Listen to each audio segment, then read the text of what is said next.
Ladies and gentlemen, citizens of the universe, this is Roster Watch. My name is Alex Dunlap here with Cody Carpentier. We're brought to you today by Underdog Fantasy. Please make sure and go visit Underdog Fantasy for all of your pick'em and best ball needs. You can use that promo code ROSTER for a deposit bonus up to $1,000, a 50% deposit bonus up to $1,000. And now's a good time to sign up because your boys, Cody and Alex and the Trash Man and Byron, it's always the week that we get back home from the combine that the first iteration of the best ball cheat sheet, the Underdog best ball cheat sheet, drops over at rosterwatch.com. So make sure and get over there and use the best ball cheat sheet. And also make sure to follow next week when we're at the combine, just in case Underdog comes out with any 40 time markets for the pick'em game. That is an opportunity for generational wealth because we're going to be there talking with players. I actually just got some information, Cody, from somebody I was speaking with just now about some Fast Fridays workouts from some of the various camps.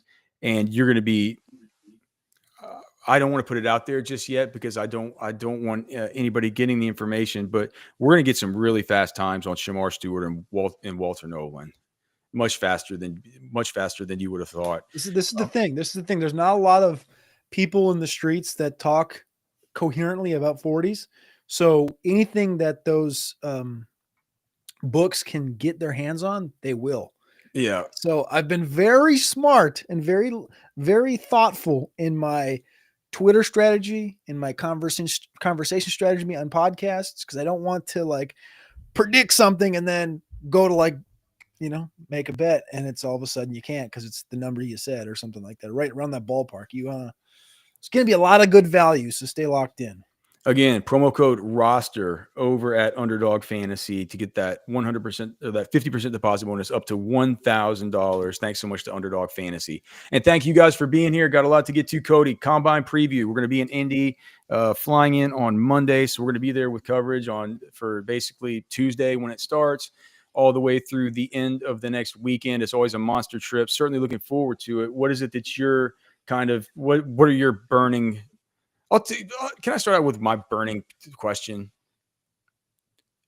It's a weird quarterback year, right? Down quarterback year, interesting quarterback year, but it does feel like we have two guys at the top in Cam Ward and Shadur Sanders.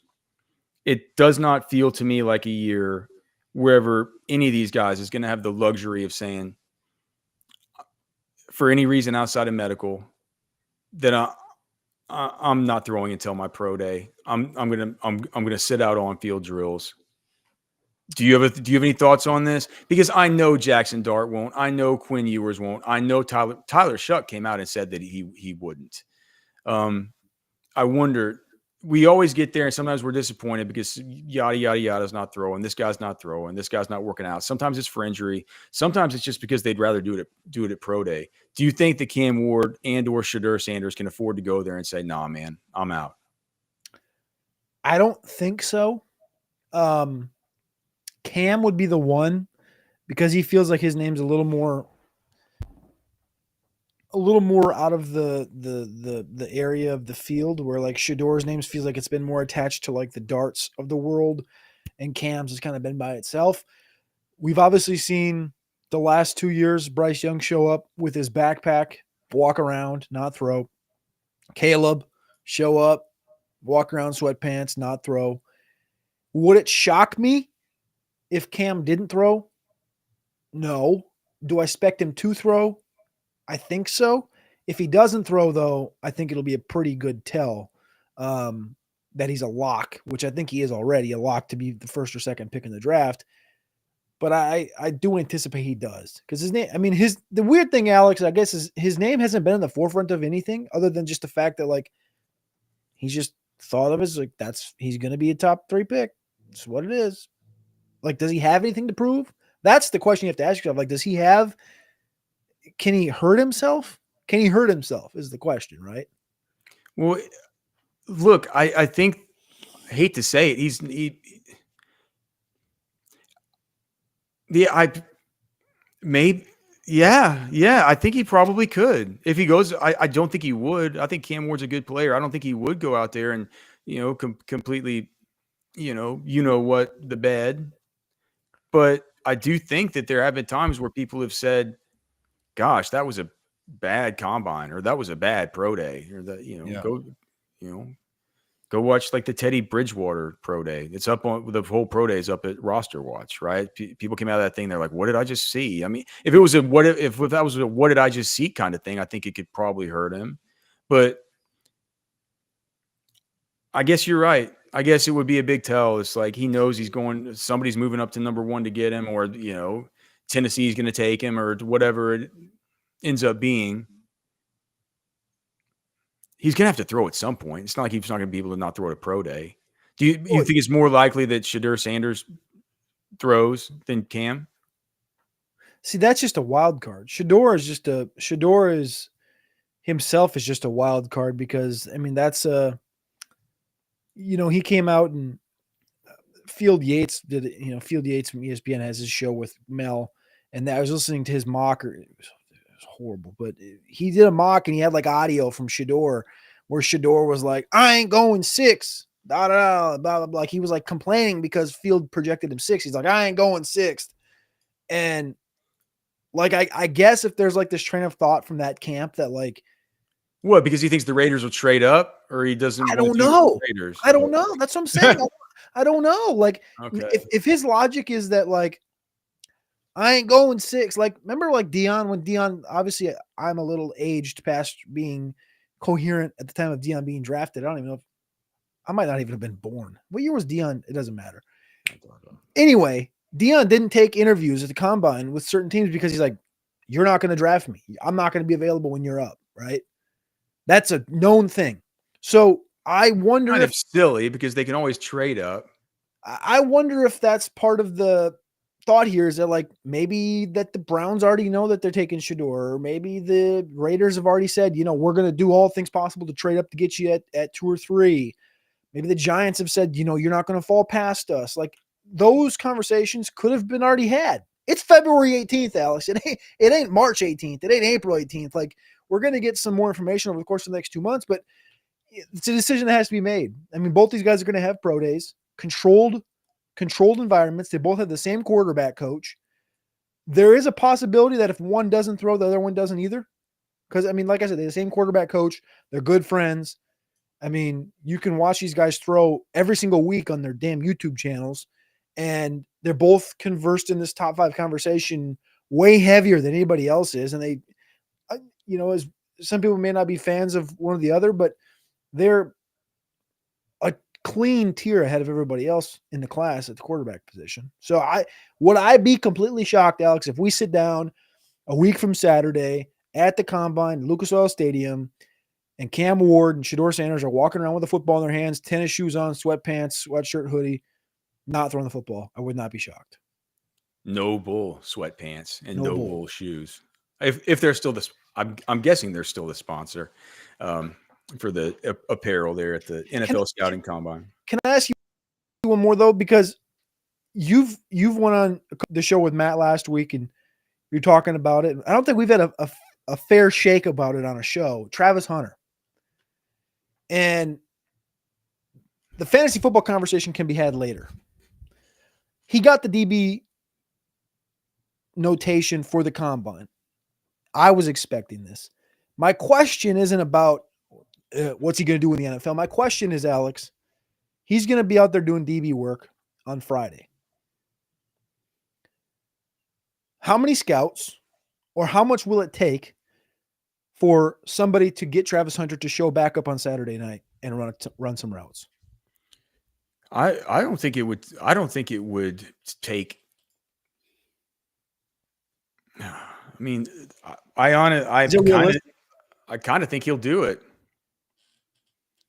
You want to be a big star. You want to do like if you want like Travis Hunter. He's got a chance to be. We say generational. It's like it's so stupid because you say every class is a generational talent. All like he actually kind of is. A guy that could play 126, 138 snaps per game, play both ways, be awesome. You know what I mean? At both positions. How good does he have to be at corner for the NFL to say we want you to work out at corner instead of which instead of wide receiver, where you thought of as arguably, if not the best wide receiver in the whole land. Mm-hmm. But we want you to work out at corner. He's a superstar. And what do superstars do? They do superstar things. And of course, I'll bet you he comes and runs routes. Unless, I mean,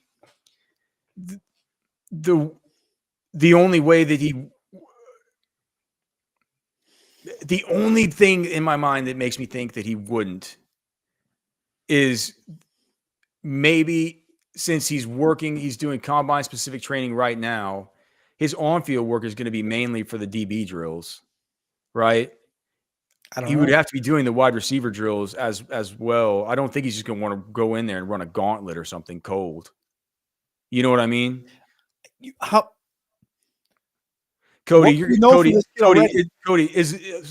how about this? Can you hop in and hop out, because your connection is like super bad and like you keep freezing up.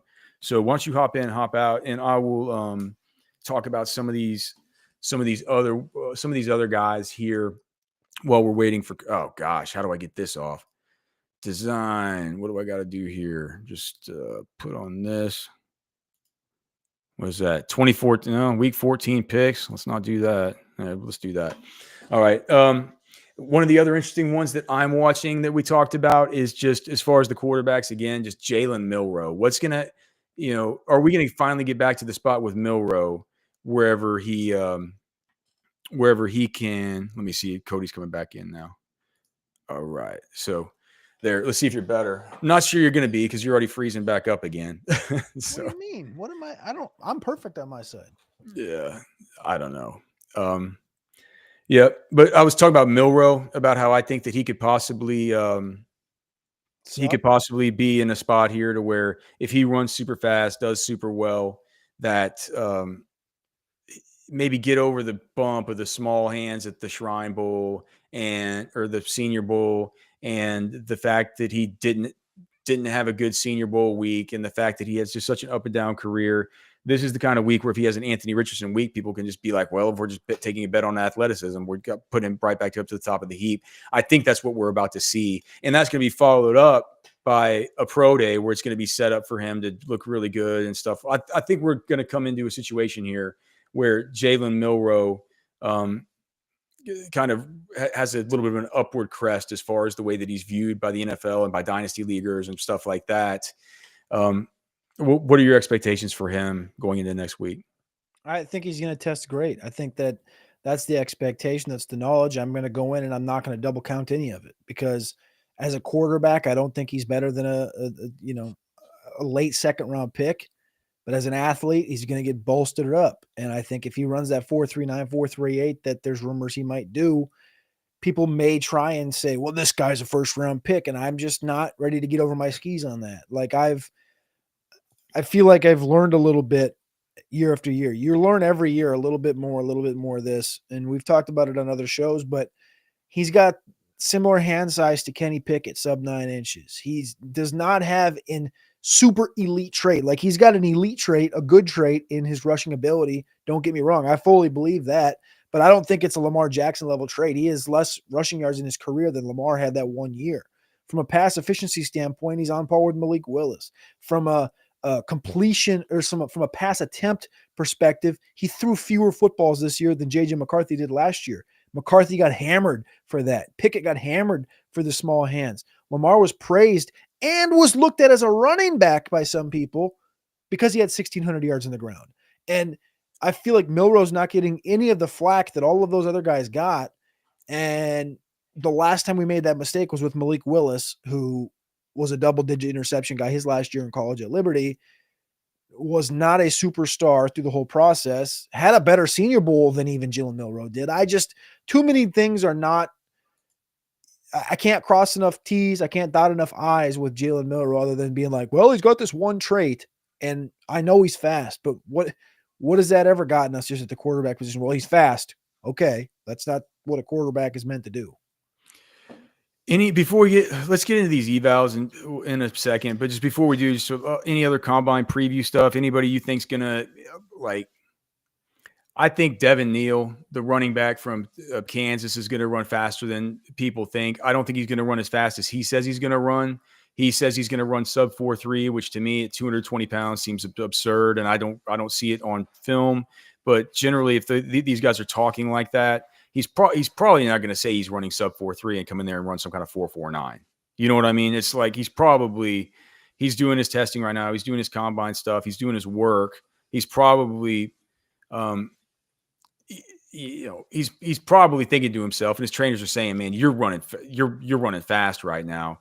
And I just think that in this super stacked running back class, we could get another guy there in we could get another player there in Devin Neal, who would then elevate his stock into the, maybe not to where we see the Caleb Johnsons and the Quinshons, and certainly not Omarion Hampton or Ashton Genty, but into that same level as like an RJ Harvey, or where we're looking at maybe ranking a Dylan Sampson or something like that.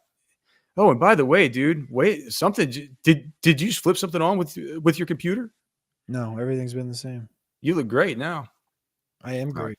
That's the name of the game. I say it and then you freeze again. I think you're just force feeding some BS into my computer. But no, I think the event's going to be good. You brought up the Devin Neal thing. I think that's interesting because the only player that I think has ever lied was Keishan Butte, who said I said, how fast are you going to run? And he goes 4.3.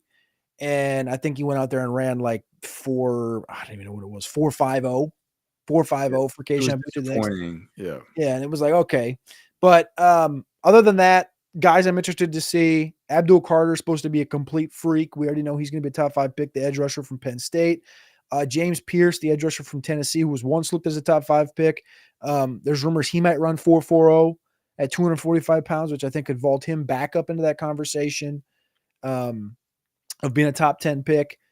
Isaiah Bond from Texas. I think that the best value you can get on a guy right now in the sport of fantasy, and the only place you can really, I guess, draft is fast draft fantasy, is Isaiah Bond. And Bond you can get continually in the 3rd round over on fast draft in the Origins draft. Use that promo code Cody. And if he runs a 4.29, Alex, he's going to be a 1st round pick.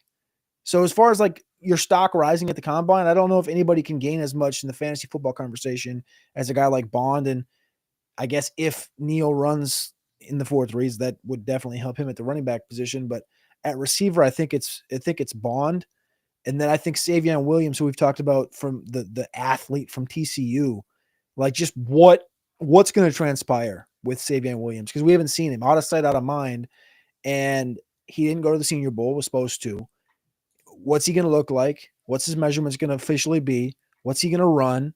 Are they going to use him? Are we going to get to see him do running back drills, or is he just going to strictly be a receiver? What's he going to jump? I think a lot of those things come to mind when I think about Savion Williams from TCU. So we have Ted McMillan on the thumbnail, and we talk about like his athletic testing and his performance in this. I think you and I both have him projected, just watching him a bunch and watching the tape, somewhere 4.5. I mean, 4.5 is basically where I would set the over under for him. What do you think about McMillan? I know that a lot of people, if we don't have Travis Hunter as the dynasty kind of wide receiver 1 in this class, just because we're worried. It's like, well, what if he plays corner and he gets 15 snaps a game or something? It's like, then you're like, we got to be careful about that till we know what's happening, right? We got to be more careful with Hunter than basically anybody else right now, because of the team.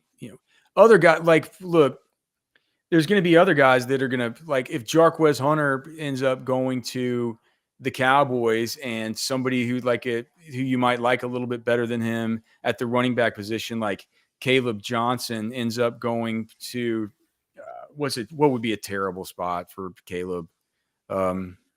Miami. Okay, yeah, where he's just having to, God, but then you could actually see him just kind of taking everything over Achane and right. Yeah. Well, all right. So say Miami. It's tough, right? Tough. He's gonna gain a lot of. There's gonna be gains and massive losses of value and stuff like that because of landing spots, right? Things are gonna get reshuffled for sure.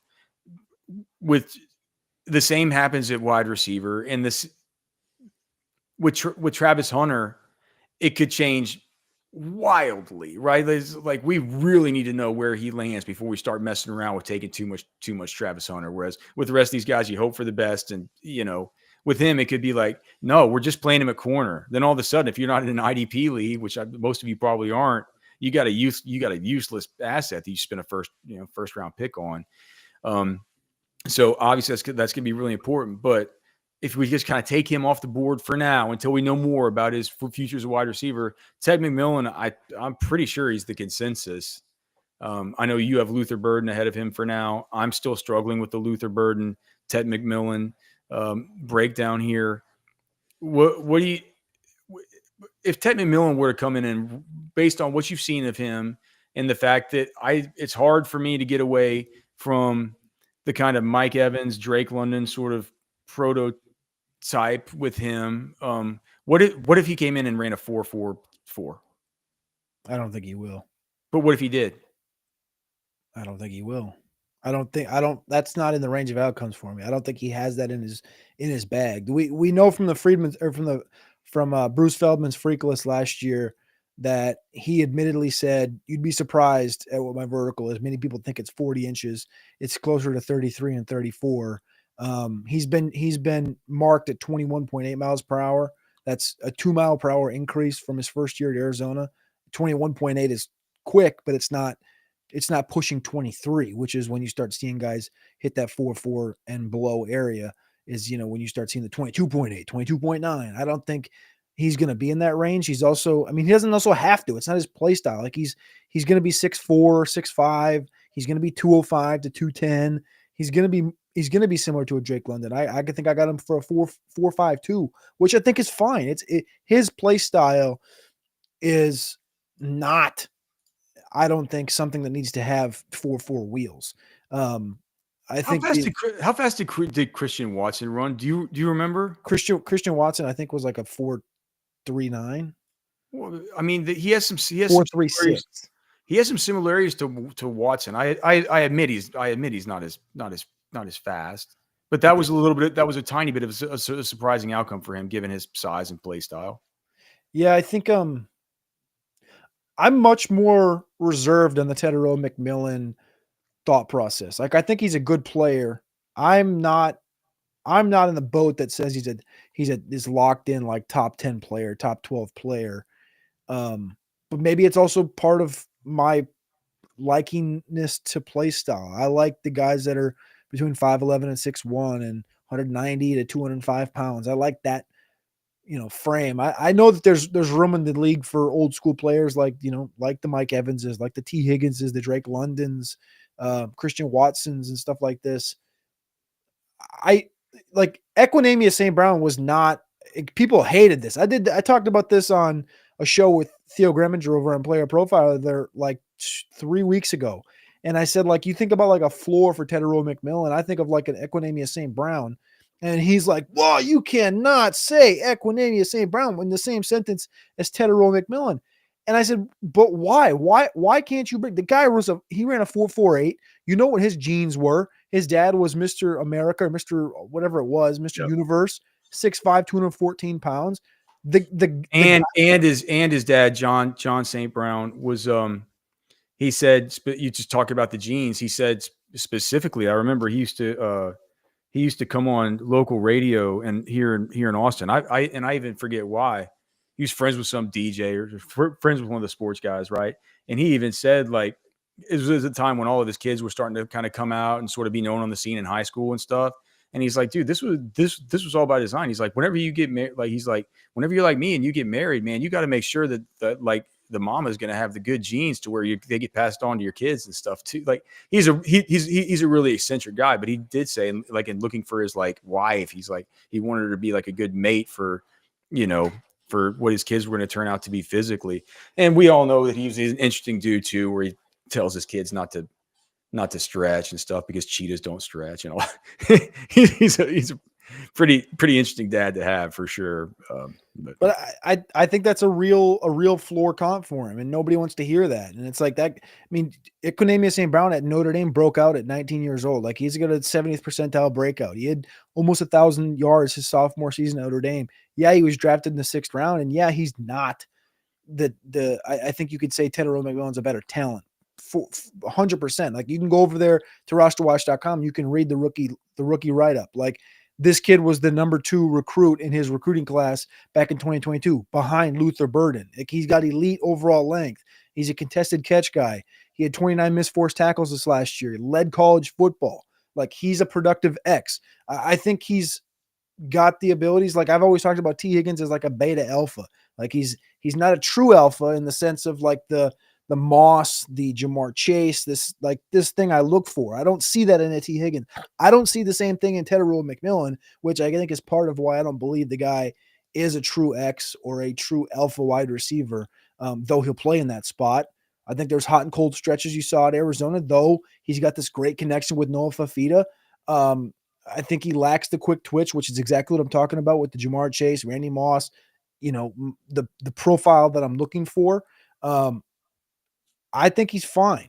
He had 8 drops this last year, which is an increase in the first 2 seasons combined, which worries me because he wasn't catching balls from Spencer Petras or Brady Cook. He was catching them from a guy that, he's played with since Pee Wee or whatever. Yeah, right? He stayed at Arizona to play with Noah Fafita, and he struggled. So, again, I don't think that McMillan's bad by any means, but I definitely don't have him ranked number 1 in the class. Better comp for Ted McMillan.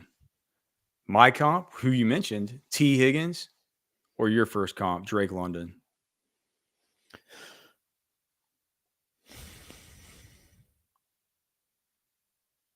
I don't know.